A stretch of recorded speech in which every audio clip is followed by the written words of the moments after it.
Alors Adlan, pour cette capsule, on va aborder l'avenir de Madvision et surtout ce que l'année 2024 nous réserve. Quelles sont les nouvelles de l'entreprise?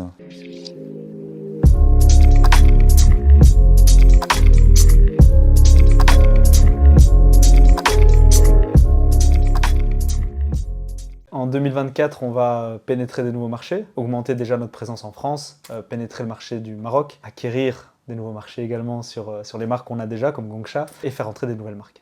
En termes de valeur chez Madvision, quelque chose que je trouve très séduisant chez toi, tu parles souvent d'impact social qui est lié à ton histoire. Est-ce que tu peux un peu plus nous expliquer en quoi finalement, au travers de Madvision, tu as un impact social qui te fait vibrer? L'impact premier, c'est la création de jobs peu qualifiés. C'est ce qui m'a permis, grâce au travail de mon grand-père en tant que mineur, d'être ici aujourd'hui.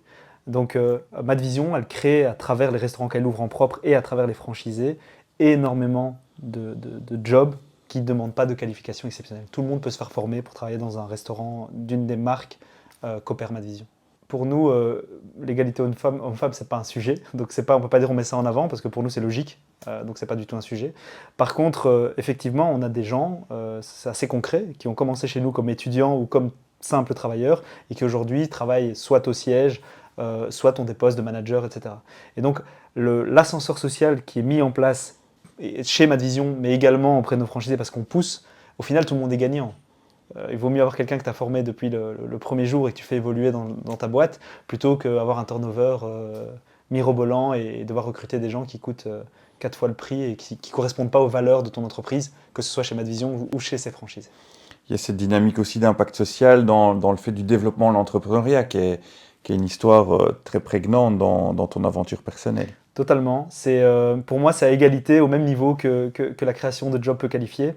C'est que grâce à la franchise, on crée de l'entrepreneuriat, on crée de la valeur avec des personnes. On pousse parfois certaines personnes qui n'osent pas totalement y aller et qui y vont grâce à nous. Ça change des vies et puis surtout, ça crée une valeur et un échange entre entrepreneurs.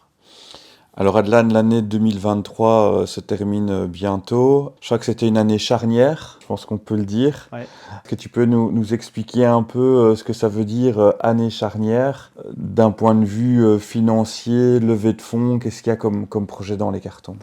Alors ça a été une année charnière parce que, en 2022, on a levé des fonds pour la première fois. On a fait une série A avec des investisseurs plutôt d'un type entrepreneurial. Et puis ça a été une année charnière aussi parce qu'on a encaissé l'après-Covid. On est dans le food, il y a eu les augmentations de prix dans tous les sens, l'inflation, etc.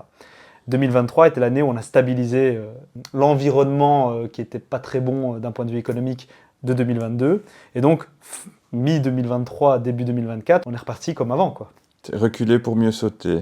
Stabilisé pour mieux sauter. Stabiliser pour mieux sauter. Adlan ne recule jamais. On recule pas, on fait qu'avancer. Et malgré la situation économique, que ce soit en 2022 ou en 2023, on a continué à développer. Ça, c'est important de le comprendre. Alors, il y a clairement il y a un projet de levée de fonds dans les cartons pour 2024. Oui. Est-ce que tu peux nous en dire plus? Oui, pour nous, ça a du sens. Donc, on a fait une première levée de fonds l'année dernière. On est dans les clous de ce qu'on avait estimé pour la deuxième levée de fonds en courant 2024. On va aller plus loin, plus vite encore. Donc, on a besoin de cash pétrole. Pardon ? T'as besoin de pétrole? On a besoin de pétrole, exactement, pour nourrir le moteur. Et donc oui, on fera une levée de fonds en 2024 qui, à mon avis, tournera autour de 5 millions d'euros, au moins. Tu vois quel type d'acteur pour cette levée de fonds? Puisqu'en 2022, on a structuré une opération avec une série d'entrepreneurs qui ont co-investi au travers d'un SPV. Oui. Pour 2024, c'est quoi le next step? C'est quoi le type d'investisseur? Alors, je pense à un bon mix, principalement peut-être des institutionnels, parce que l'idée de toute la structuration qu'on a mis en place avec les partenaires qu'on a fait rentrer justement lors de la première levée de fonds, c'était dans l'objectif de pouvoir faire une prochaine levée de fonds institutionnelle. Et pour nous aussi, c'est une sorte d'évolution. Donc on doit passer un step, Madvision passe un step. Il est important pour nous qu'on fasse rentrer des institutionnels, mais on est tout à fait ouvert aussi aux investisseurs privés qui apportent beaucoup de valeur ajoutée à l'entreprise. C'est important de le comprendre, on n'est pas à la recherche uniquement d'argent quand on fait une levée de fonds. On est à la recherche d'intelligence et d'argent. Et quand on peut combiner les deux, Quand tu dis que l'entreprise a besoin de fonds, pourquoi finalement Madvision consomme du cash alors qu'on pourrait se dire qu'un business de franchise, c'est cash riche tout de suite? Donc est-ce que tu peux nous expliquer un petit peu à quoi tu vas utiliser ce pétrole et à quoi au jour le jour tu utilises ce pétrole? Alors, il va servir principalement à tout ce qui est logistique, parce qu'on fournit les franchisés, qu'on achète la matière première et on vend en franchisé, donc ça demande une gestion de stock, du stock, un fonds de roulement à ce niveau-là. Ensuite, au recrutement, parce que Madvision évolue vite, on a besoin de recruter des personnes compétentes, ça a un coût qui est normal, mais ça a un coût. Troisièmement, l'acquisition de nouvelles master franchises, ça coûte aussi de l'argent. Acquisition potentiellement de marques et acquisition de nouveaux territoires. Donc le cash est principalement utilisé pour ça. Pas vraiment de stratégie de store intégrée. Si, c'est pas notre stratégie première, on est obligé de le faire.